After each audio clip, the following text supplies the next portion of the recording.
इतना बहुत है समझने के लिए। यदि हमारा अधिकार सुरक्षित है, योग्यता हमारे में नहीं है, तो हमारी दुर्गति होगी। और वही हमारे देश का हुआ, हिंदू समाज का हुआ। इसलिए हम ये चाहते हैं कि अधिकार तो हो, लेकिन योग्यता के नाते हो। अधिकार किसके नाते हो? योग्यता के नाते हो। इसलिए नहीं कि हम अमुक यहां पैदा हो गए तो इसलिए हमारा अधिकार ऐसे बना रहेगा, चाहे हम भ्रष्ट हो चाहे पतित हो। नहीं, यदि हमें अपने अधिकार को सुरक्षित रखना है तो हमारे में योग्यता लानी पड़ेगी। हम एक जगह बोल रहे थे, कुछ वर्ष पहले की बात है, एक जगह गए, हमें हर एक समाज वाले बुलाते हैं, आर्या समाजियों ने हमें बुला लिया।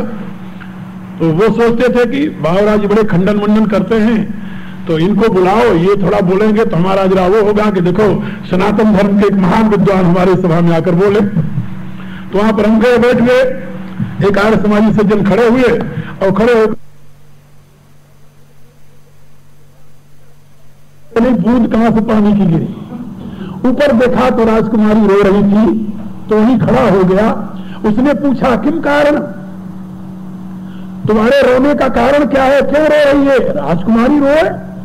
तो राजकुमारी ने कहा किम करोमि को गच्छामि को वेदान उद्धरिष्यति, मैं कहां जाऊं, किससे कहूं, वेदों का उद्धार कौन करेगा? बौद्धों का अत्याचार वेदों को समाप्त कर रहा है। उस ब्राह्मण कुमार ने वही अपनी चोटी जो बांधी थी खोल लिया उसने, और खोल करके उसने वही प्रतिज्ञा कही, का मां भी सूची बना रहे हो भट्टाचार्यों भूतले। वो कहने लगा कि देवी, तुम्हें इसके लिए रोने की जरूरत नहीं है, चिंता करने की जरूरत नहीं है। जब तक एक भी भक्त इस पृथ्वी पर जीवित है तब तक वेद का कोई सर्वनाश नहीं कर सकता।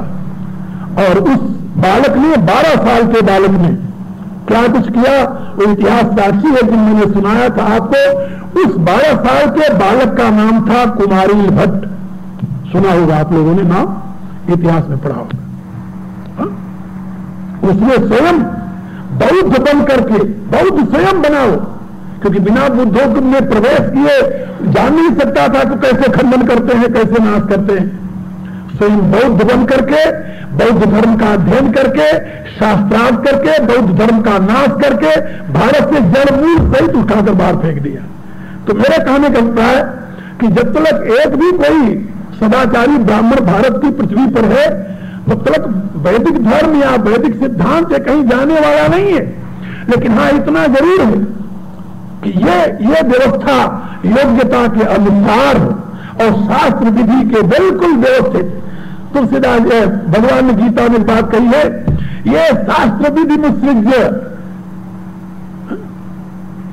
जो शास्त्र की विधियों का त्याग करते हैं वो कभी भी धर्म के मार्ग पर आगे नहीं बढ़ सकते।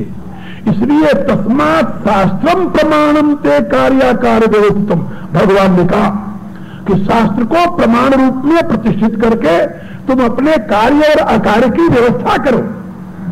और शास्त्र जिसके लिए आदेश दे रहा है उसका पालन करने में कोई इतराज नहीं है। शास्त्र ये कहता है कि जितने मनुष्य हैं सब परमात्मा की संतान है। इसमें से कोई ऐसा नहीं है जो परमात्मा की संतान न हो। जैसे मैंने अभी समझाया ना, क्या समझाया, समष्टि बुद्धि में परम चैतन्य का प्रकाश और उससे उत्पन्न हुए ये सारे जीव, दृष्टि जीव, किरण से, किरण रूप में, तो ये सब उसी परमेश्वर की संतान है। इसलिए भगवान ने कहा पिता हमस्य जगतो माता धाता पितामह, कहा मैं ही जगत का पिता हूं, मैं ही पितामह हूं, यानी ब्रह्म भी मैं ही हूं, ईश्वर भी मैं ही हूं। ईश्वर रूप में परमात्मा ही तो प्रकट है और जीव रूप में भी परमात्मा प्रकट है। वही चेतन जो अनंत है, वही चेतन जो समष्टि चित्त में है, वही चेतन इस दृष्टि चित्त में है। चेतन की दृष्टि से तीनों एक है, तीनों अलग अलग हो नहीं सकते कि तीन चेतन कहां से होंगे, चेतन तो एक है। यानी अग्नि चाहे वो मृतलोक की हो, चाहे अंतरिक्षी हो, चाहे दिलोक की हो, सूर्य में जो अग्नि तत्व है, विद्युत में भी वही अग्नि तत्व है और इस काष्ठ में भी वही अग्नि तत्व है।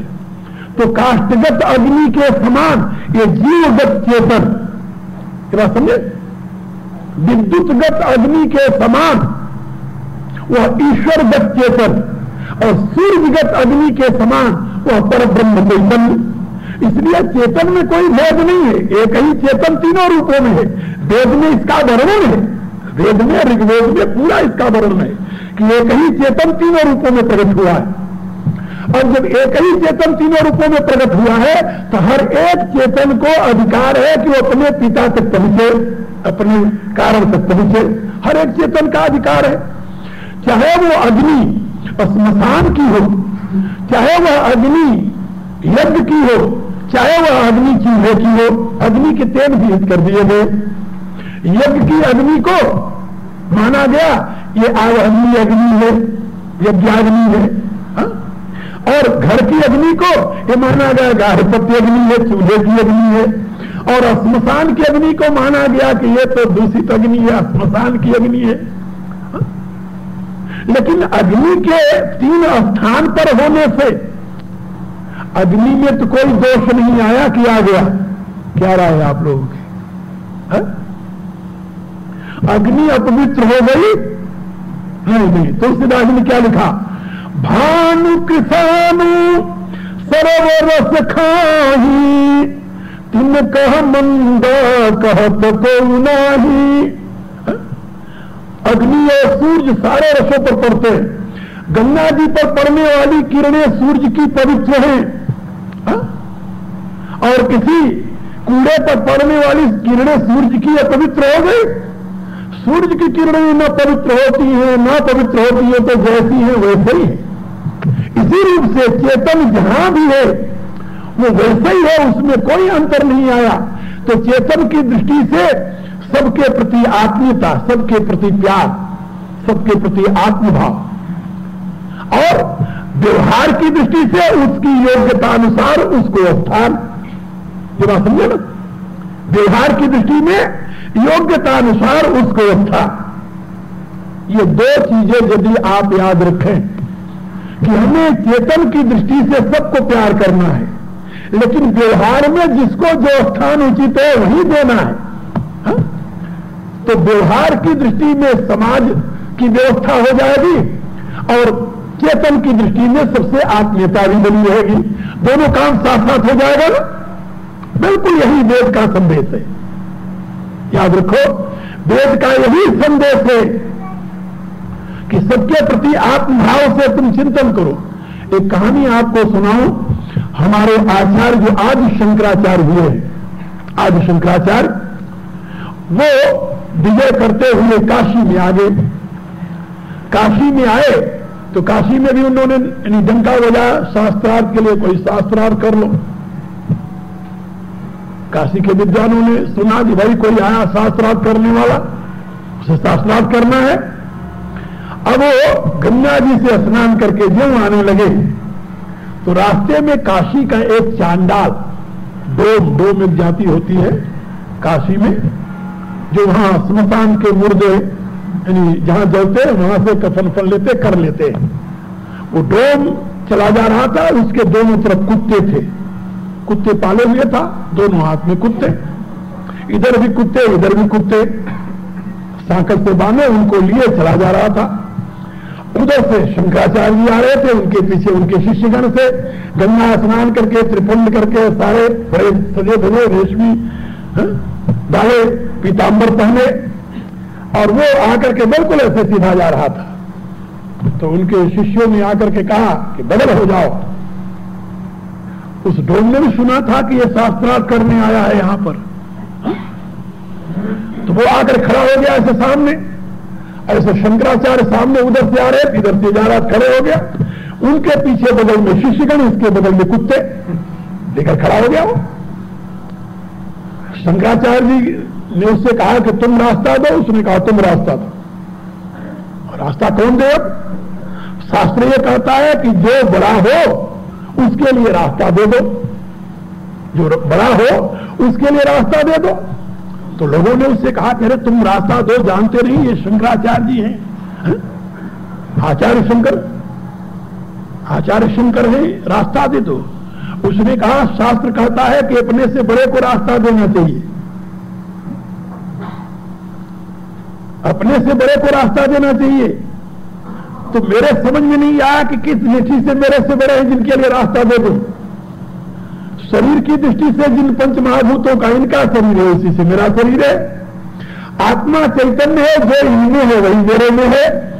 तो तुम किस दृष्टि से रास्ता मांग रहे हो? आचार्य शंकर समझ गए। उन्होंने देखा कि ये काशी का एक अंत जिसे हम समझते हैं उसका इतना तत्व ज्ञान है। उन्होंने वहीं पर लेट करके दंडोत किया, उससे कहा कि मैं समझ गया कि आप साक्षात शंकर हैं। कहा मैं ही नहीं, काशी का प्रत्येक पदार्थ शंकर है। ये जो तुम देख रहे हो यहां प्रत्येक पदार्थ शंकर है। किससे तुम घृणा करते हो? किससे तुम कहते हो बदल हो जाओ? जिससे तुम्हारा शरीर बना उसी से मेरा शरीर बना। जो चेतन तुम्हारे में है वही चेतन मेरे में। इसमें छोटा कौन है, बड़ा कौन है? आचार्य शंकर को बात समझ में आ गई। तो मैं आप लोगों को यह बता रहा था कि ये जो तत्व का ज्ञान रहा है ये भारत में आज से नहीं अनादिकाल से चला आया है। तो आत्मभाव से यस्मिन् सर्वाणि भूतानि आत्मा एव अभूत विजानत तत्र को मोह कहशो करे कत्व मुनुपश्यत। आत्मभाव से सभी में एक आत्मा का दर्शन करते हुए श्री राम में सब जन जानी करो प्रणाम जोर जिस पानी जल चेतन जग जीव जत सकल राम में जानी सबके पदबंधन करो यथा जोर जिस पानी। तुलसीदास जी कहते हैं ये तो हुआ परमार्थ का ज्ञान। और व्यवहार का ज्ञान, व्यवहार का ज्ञान जैसे मेरे से लोग पूछते हैं मैं उनको समझाता हूं कि किसी वैज्ञानिक से पूछिए कि जो पदार्थ इस फूल में है, इस फूल में इलेक्ट्रॉन प्रोटॉन न्यूट्रॉन इसमें भी वही बिल्कुल, हाँ? और वही इलेक्ट्रॉन प्रोटॉन न्यूट्रॉन गेहूं के दाने में है। तो मैं पूछूं कि वैज्ञानिक महोदय यदि तुम्हें भूख लगेगी तो फूल खाओगे या गेहूं, क्या बताएगा? स्टोर में भी वही इलेक्ट्रॉन प्रोटॉन न्यूट्रॉन है, बिल्कुल मिट्टी के धूल में भी वही है, हा? और सेब के फल में भी वही है। क्या खाओगे तुम? धूल पकाओगे या सेब का फल खाओगे? कहा नहीं, तत्व तो है तो वही, लेकिन रूप में तो परिवर्तन है, गुण में परिवर्तन हो जाता है मात्रा विशेष के नाते। कहा मात्रा परिवर्तन के नाते जैसे व्यवहार में पारमार्थिक दृष्टि से तात्विक दृष्टि से समानता होते हुए भी लेकिन उपयोगिता की दृष्टि से पदार्थ भेद होने पर उसके गुण भेद हो जाते हैं। इसी रूप से तत्वतः तो सब मनुष्य है, सब में एक ही आत्मा है, सबका वही शरीर है, लेकिन व्यवहार में योग्यता के अनुसार उसकी स्थिति बदल जाती है। ये बात समझे? तो अपनी योग्यता को देख करके तुम समाज में अधिकार की डिमांड करो। अपनी योग्यता को देखकर समाज में अधिकार की डिमांड करोगे तो तुम्हारा डिमांड पूरा हो जाएगा। और यदि योग्यता से अधिक समाज में अधिकार की डिमांड करोगे तो थोड़े दिन तक भले लोग तुम्हारा इज्जत करने या किसी कारण बस कहते कि भाई जान दो, लेकिन बाद में तो भगवान ही भला करे। हाँ, इसलिए दोनों बातों को बड़ी सावधानी से समझ लो। परमार्थ और व्यवहार, हमारे पूर्व के आचार्यों ने ब्रह्म की सत्ता के दो भेद स्वीकार किए, पारमार्थिक सत्ता और व्यवहारिक सत्ता। व्यवहारिक सत्ता में लोगों की योग्यता के अनुसार उनके लिए अधिकार की व्यवस्था कर दी गई। पारमार्थिक सत्ता में सब एक है, इसमें कोई संदेह नहीं।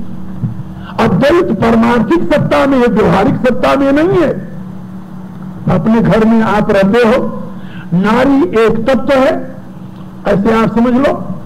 अब नारी के भेद तुम्हारे घर में चार हो गए। एक मां है जिसने तुम्हें जन्म दिया, वो भी नारी है, नारी के सारे अंग उसमें है। और एक तुम्हारी बहन है जो मां के द्वारा उसी तुम्हारे ही समान पैदा हुई है, उसको तुम बहन कहते हो। और एक नारी वो है जिसको तुम ब्याह करके ले आए, और एक नारी वो है जो उस ब्याही हुई तुम्हारे स्त्री के संयोग से वो पैदा हुई, जिसको तुम पुत्री कहते हो। तो पुत्री, बहन, मां और धर्मपत्नी, इन चारों में नारीत्व में तो कोई कमी नहीं, नारी तो नारी है, नारी तो एक सी है। और पशुओं के लिए तो कोई है ही नहीं, कौन धर्म पत्नी है कौन पाप पत्नी है पता कोई पशु को? कुछ पता नहीं उसे। लेकिन तुम मनुष्य हो ना, तो चारों की आत्मीयता तो तुम्हारे साथ है। मां के प्रति आदर है, पुत्री के प्रति प्यार है, बहन के प्रति आदर है, बड़ी है तो मां के समान आदर है, छोटी है तो पुत्री के समान आदर है ना? है, प्यार में कमी नहीं आई। चारों नारियों के प्रति प्यार है, लेकिन व्यवहार में महान अंतर है। एक धर्म पत्नी है, एक पूज्या मां है, एक बहन है, एक पुत्री है। कितना अंतर है? तो व्यवहार में अंतर होगा, परमार्थिक दृष्टि से कोई अंतर नहीं है, लेकिन व्यवहारिक दृष्टि से जैसे इन चारों में अंतर है, इसी रूप से समाज में जहां भी तुम जाओगे सब जगह तुम्हें दो प्रकार से दृष्टि रखना पड़ेगा, एक परमार्थिक दूसरा व्यवहारिक। व्यवहारिक दृष्टि में जब तुम प्रवेश करोगे तब तुम्हें उसी दृष्टि से देखना पड़ेगा। तो वेद पारमार्थिक दृष्टि से तो देव तत्व की प्रतिष्ठा करता है, सब दिव्य है, सब देवता है। यहां तक कि उसकी दृष्टि में पृथ्व्या देवता, औषधि वनस्पति देवता, वनस्पतियों को भी देवता का, ये तीर पल्लव सब देवता है। ये पारमार्थिक दृष्टि है। लेकिन इन देवताओं का प्रयोग जब करने के लिए आते हो तब व्यवहारिक दृष्टि होती है कि इन देवताओं में कौन तुम्हें स्वर्ग भेजेंगे, कौन नरक में धकेल देंगे, ये तुम समझो। ये व्यवहार की प्रक्रिया है। वनस्पतियों में जहां पर तुलसी जल है वहीं पर जहर मोहरा है। जहर मोहरा नाम सुना? हाँ, तुलसी दल का पत्ता खाओ तो अनेकों रोग दूर हो जाते हैं, और कहीं उसकी जगह दूसरे को खा लो तो राम नाम सत्य तुरंत।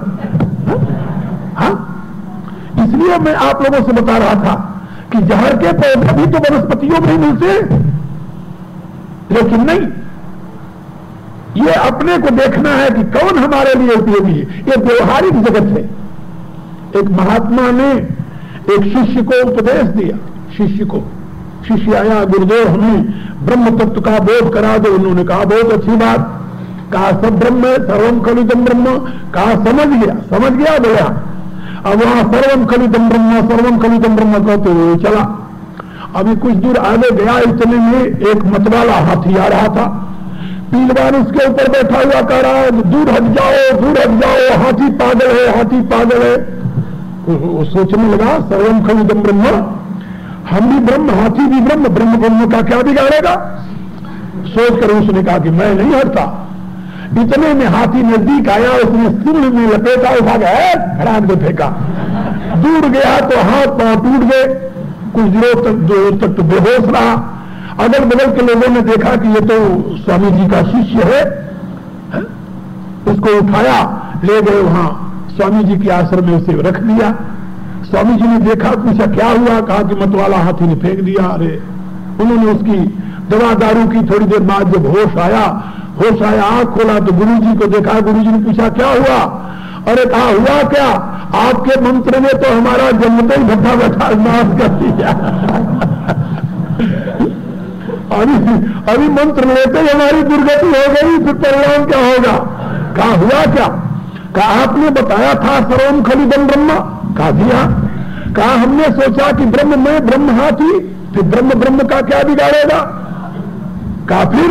कहा हम खड़े रहे, इतने में हाथी आया, उठाकर फेंक दिया। अरे कहा एक ब्रह्म तू, दूसरा ब्रह्म हाथी। और किसी का और कोई बात सुनी थी? किसी ने कुछ कहा था? कहा हाँ। कहा कौन? कहा एक आदमी हाथी के ऊपर बैठा कह रहा था दूर हट जाओ।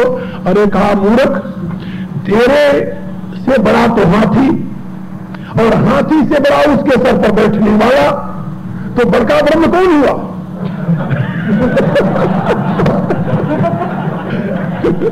बड़का ब्रह्म तो ऊपर वाला था ना, तो ऊपर वाले की बात क्यों नहीं मानी तू?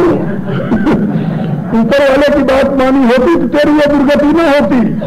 ब्रह्म तो है, लेकिन ब्रह्म 3 स्तर पर है, एक नीचे वाला, एक मध्य वाला, एक ऊपर वाला। तो ऊपर वाले की बात मान, तो ऊपर वाला ब्रह्म क्या बोल रहा है?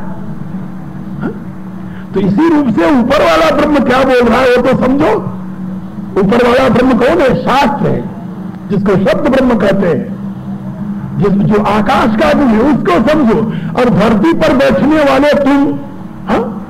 और कर्म के देव के समान आने वाला हाथी, और आकाश का धर्म जो शास्त्र है, वो ऊपर वाला ब्रह्म तो चिल्ला रहा है भाई ये करे ये करे ये करे, तुम कहो हम भी ब्रह्म वो भी ब्रह्म, क्या बनाएगा? फिर तो तुम्हारी दुर्गति नहीं होगी और किसकी होगी? तुलसीदास जी क्या कहते हैं? ब्रह्म ज्ञान जानो नहीं, कर्म दियो छिटकाए, तुलसी ऐसी आत्मा सहजन रख को जाए। क्या ब्रह्म ज्ञान का बोध नहीं हुआ और कर्म जो करते थे वो भी छोड़ दिए, मैं भी ब्रह्म तुम भी ब्रह्म, तो ऐसी चेतन का, ऐसे आत्मा की दुर्गति नहीं होगी और क्या होगा उसे? इसलिए आप लोगों को मैं समझा रहा था कि वैदिक विज्ञान का ये जो 3 स्तर है, एक तो स्रोत देवताओं से संबंधित देव पूजन की प्रक्रिया, और दूसरा संगतकरण धर्मशास्त्र की प्रक्रिया, और तीसरा अपने आप में व्यक्ति रूप में जो कुछ है उसका ध्यान, जो कुछ है उसको सबका समझ करके सबके हित में समर्पण, ये जीवन की विकास की प्रक्रिया में परम उपयोगी तत्व है।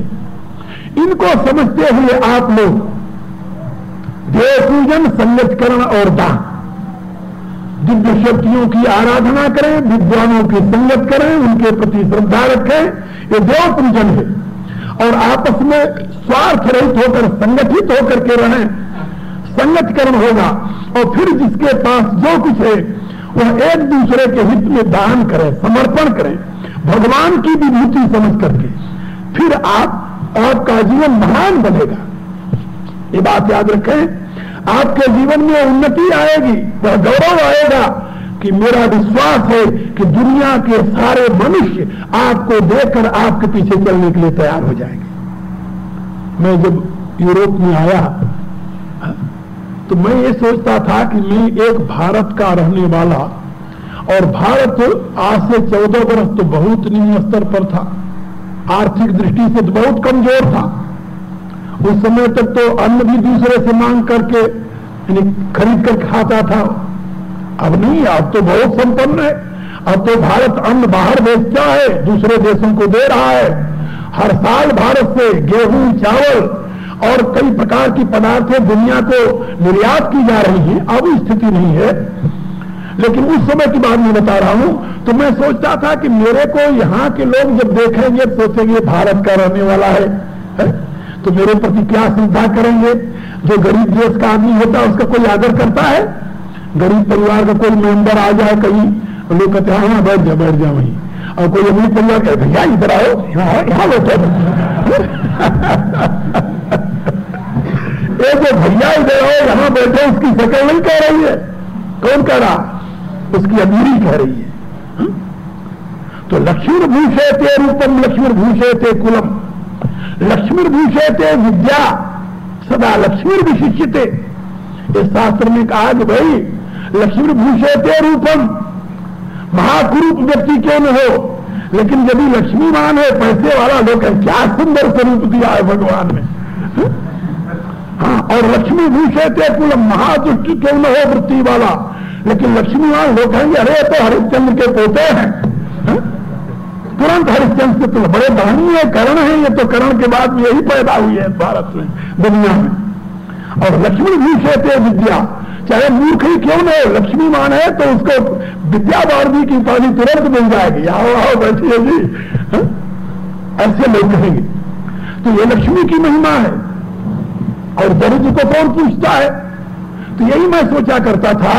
लेकिन जब मैं यहाँ आया पश्चिम में, और वहां के अंग्रेज जब मेरे मिले, मेरे पास आने लगे और काफी मात्रा में मेरे शिष्य बने, ले जाकर के उन्होंने आश्रम बना दिया डॉर्सेट के पास अप्लाई में, हम वहां रहने लगे उनमें जाकर के। तब मैं देखा करता था, अच्छा उसमें कई ऐसे थे जो लंदन के अच्छे परिवारों के लड़के थे, जो अपना परिवार छोड़ करके कंट्री साइड में रहने के लिए आए थे।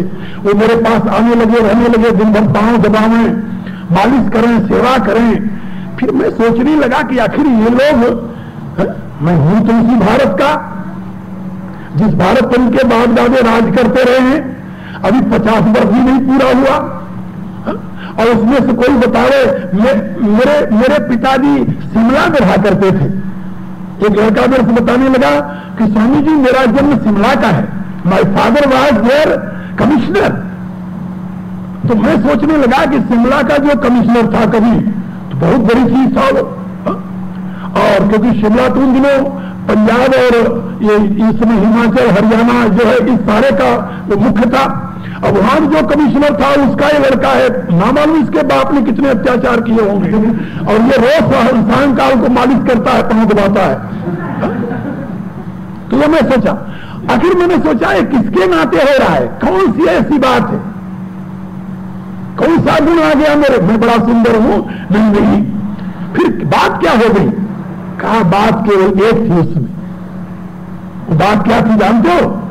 वो बात थी आदर्श और विचार, जिसको आप योग्यता कह सकते हो, जिसको आप विद्या कह सकते हो, वह भारतीय दर्शन, वह वैदिक संस्कार, जिन्होंने उनको शांति दी।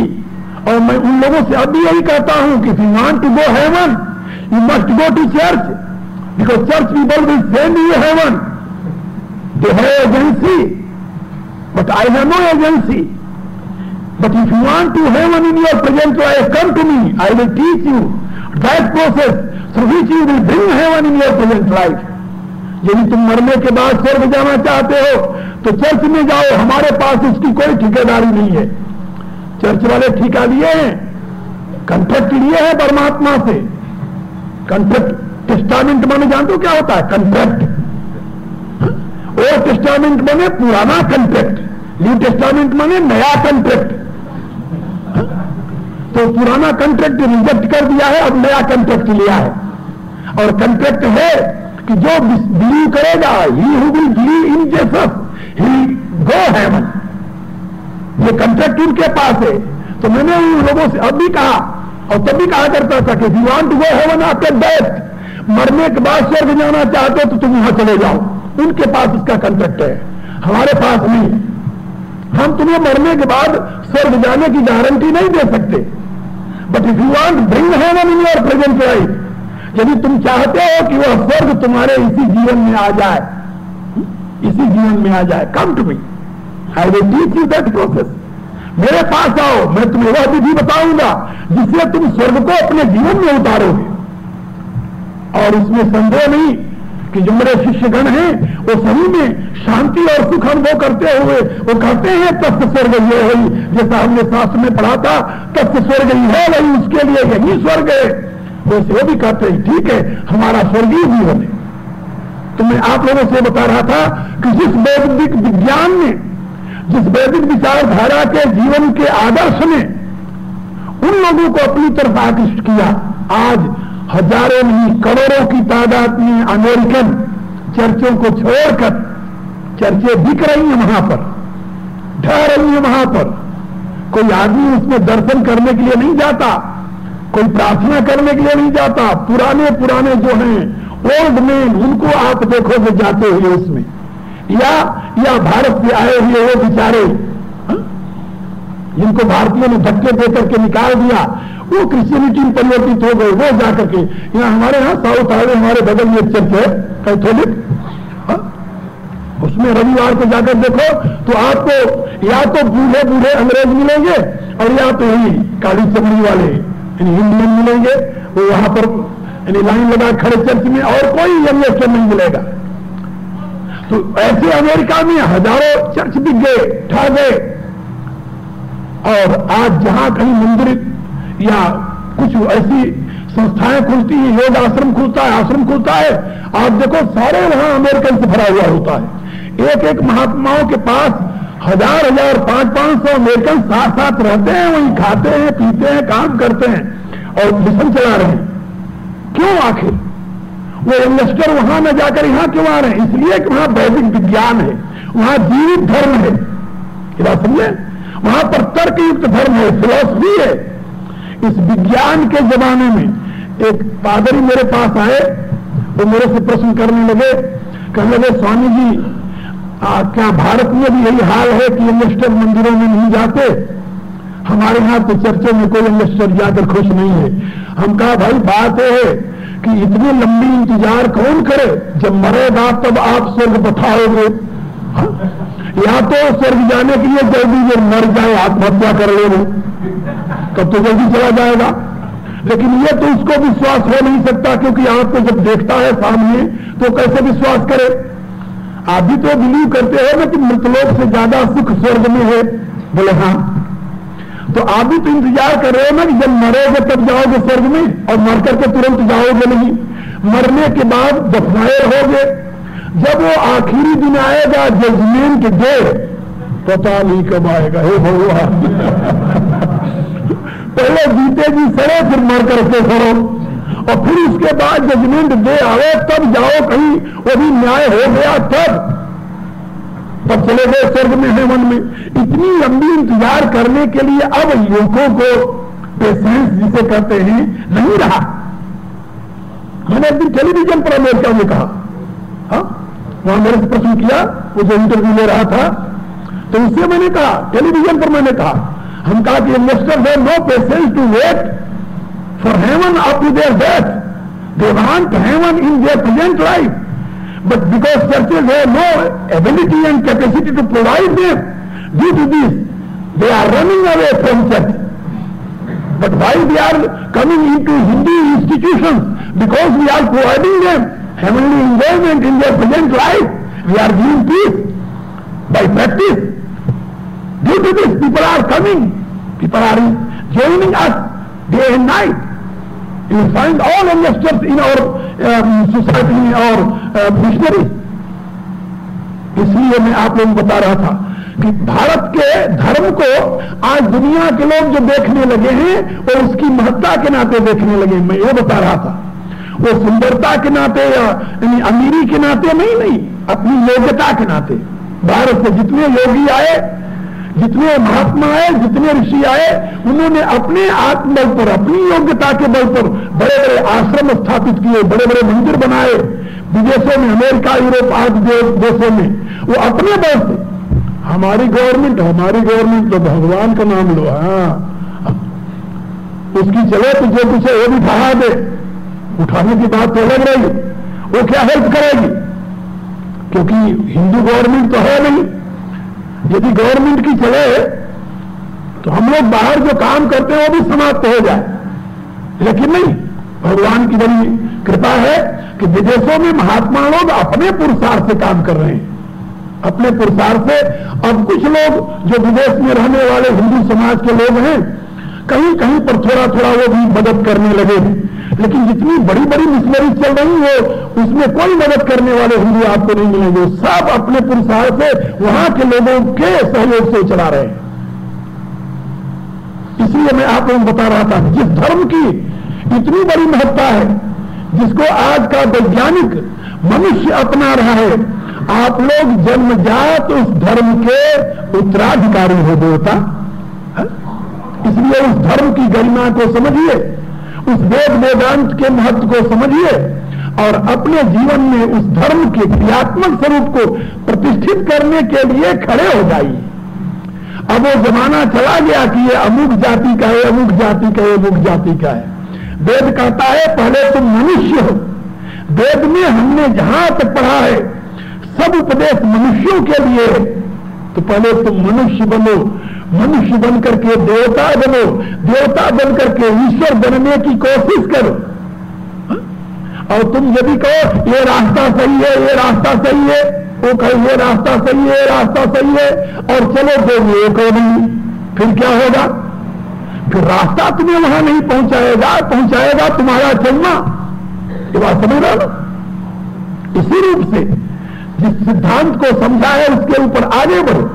मुझे विश्वास है कि यदि आप लोग धर्म की इस शिक्षा को समझेंगे, देव पूजन, संगतकरण और दान की महत्ता को समझेंगे, इसी अध्यात्मक दृष्टिकोण को अपनाएंगे, तो आपका जीवन यही रहते हुए स्वर्गीय आनंद का भागी बनेगा। तुलसीदास जी ने अपनी रामायण में एक चौपाई लिखी है। उन्होंने कहा कि जो सिद्धांत में रामायण में लिखा हूं, इसका यदि मनुष्य अनुकरण करेगा तो क्या होगा? वो कहते हैं सुर दुर्लभ सुख कई जग माही, अंतकाल रघुपति पुर जाही। देवताओं को जो दुर्लभ है उस सुख का इसी जीवन में उपभोग कर लेगा और शरीर छोड़ने के पश्चात वो राम धाम को प्राप्त कर लेगा। हा? अब लोक और परलोक दोनों बनने का जो रास्ता है उस धर्म को आप लोग अपनाइए, उसकी महत्ता को समझिए, छोटी छोटी बातों में उलझना छोड़ दीजिए। मनुष्यता के नाते सबसे प्यार कीजिए, विशेषकर अपने बंधुओं से जिनका एक मंत्र है, जिनका एक विचार है, एक सिद्धांत है, एक मां की जो संतान है, एक ही भूमि का रक्त जिनमें प्रवाहित हो रहा है, वो किसी भी वर्ग के हैं, आत्मसात करो उनको, हृदय से लगा करके आगे बढ़ो। देखो दुनिया में तुम्हारा प्रकाश होगा। और यदि ये गति न हो करके वही गति रही पुरानी, जिसके नाते देश भारत में रहते हुए इतना विशाल देश 900 वर्ष तक कुचला गया, तो तुम लोग किस खेत की मूली हो भले आदमी हो, दूसरे के शरण में बैठे हुए हो। तुम्हारी कब तक इज्जत बनी रहेगी? सोचो। पहले एक सज्जन थे तो मेरे से बताने लगे कि अंग्रेज जब भारत में आए तो उन्होंने देखा बड़े बड़े खेतों में ऐसे बड़े बड़े चीज पड़ी हुई थी, तो उन्होंने पूछा, और वो सब फटी हुई दो दो टुकड़ों में, उन्होंने पूछा ये क्या है? कहा ये फूट है।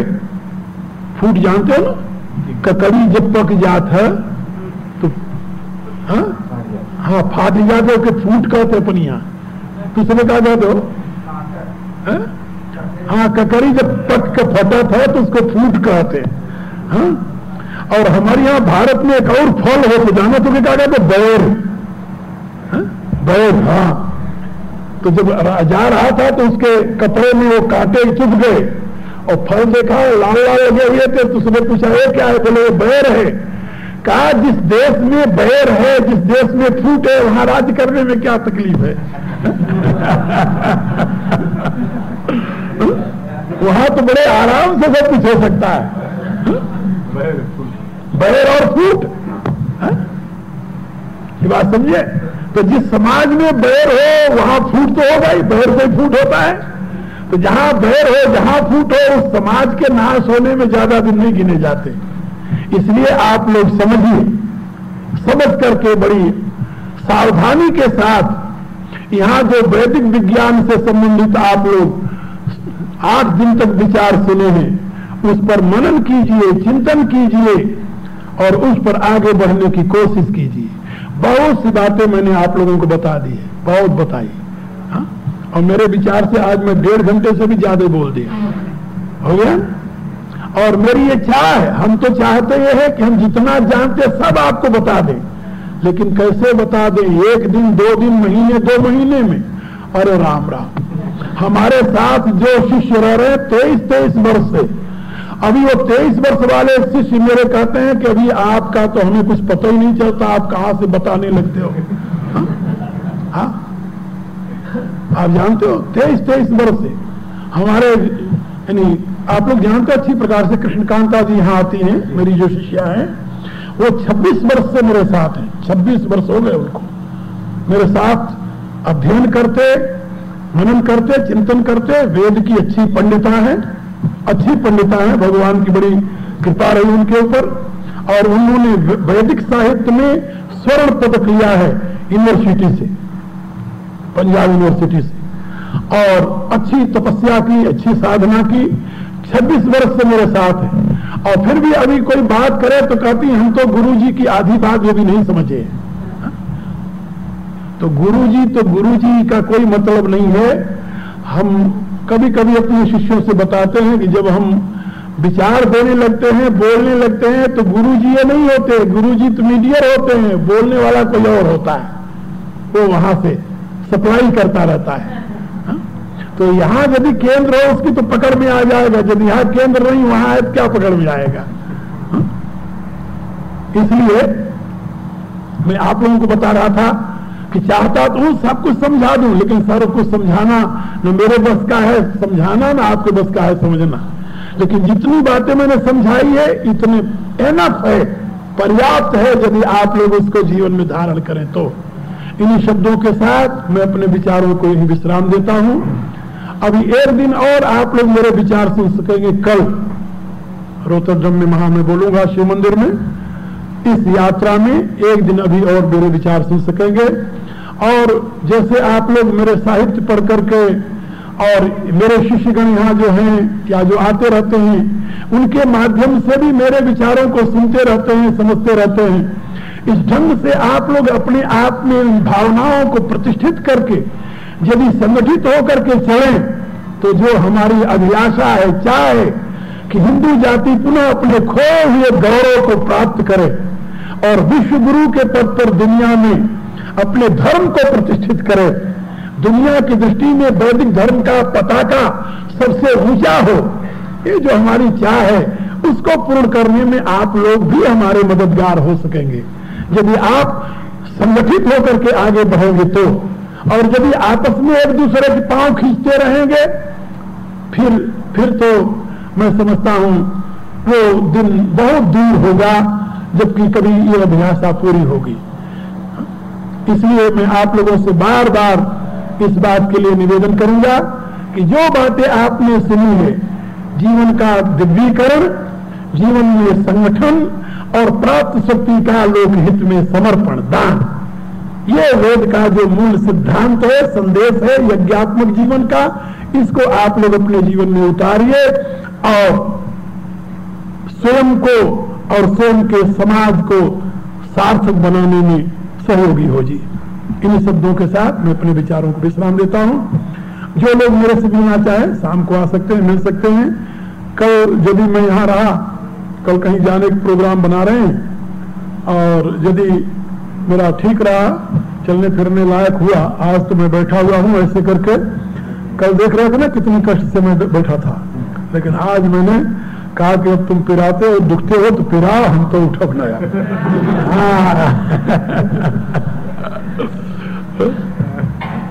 तो खैर अब प्रार्थना कीजिए। यदि प्रेम प्रभु से चाहता,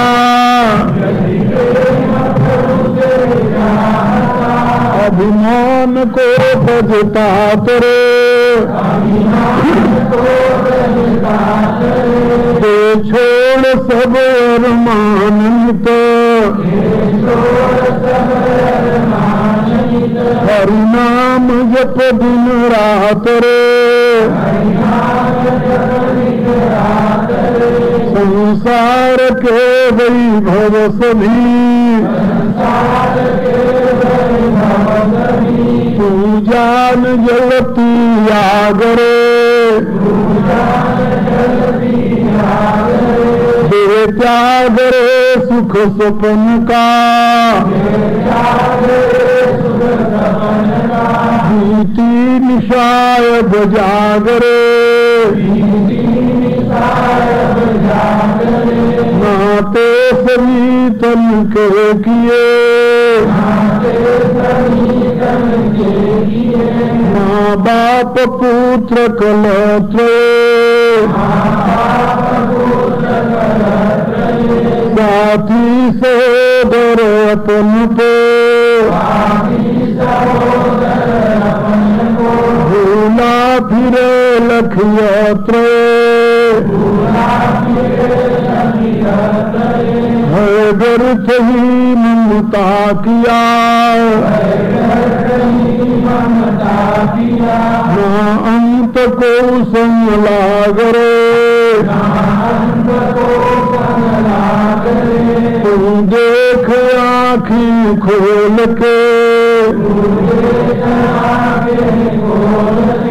बीती निशाय बजागरे,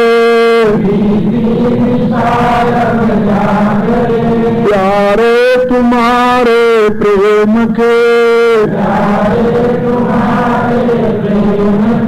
जो पात्र है संसार में, वे जाएंगे सब एक दिन, तज के तुम्हें मझधार में, साथी न होगा तन तेरा, यश से अधिक अनुराग रे, तुम भाग तनपुर छोड़ के, प्रीति निशायत जागरे, तू तन नहीं तू मन नहीं, ना इंद्रिया चित बुद्धि है, प्राकृत गुणों के खेल में, भूला हुआ निज शुद्धि है, करता नहीं तू कर्म का, अभिमान तन का त्याग रे, पहचान अपने आप को, बीती निशायब जागरे, कारण त्रिविध वासना, तेरे दुखों की है बनी, मरता जन्मता जो निभू, तेरे लगाता है घनी, स्वामी से है सेवक बना, कलहंस है ना कागरे, आहोश में क्यों भूलता, बीती निशायब जागरे, हो सावधान विचार सब,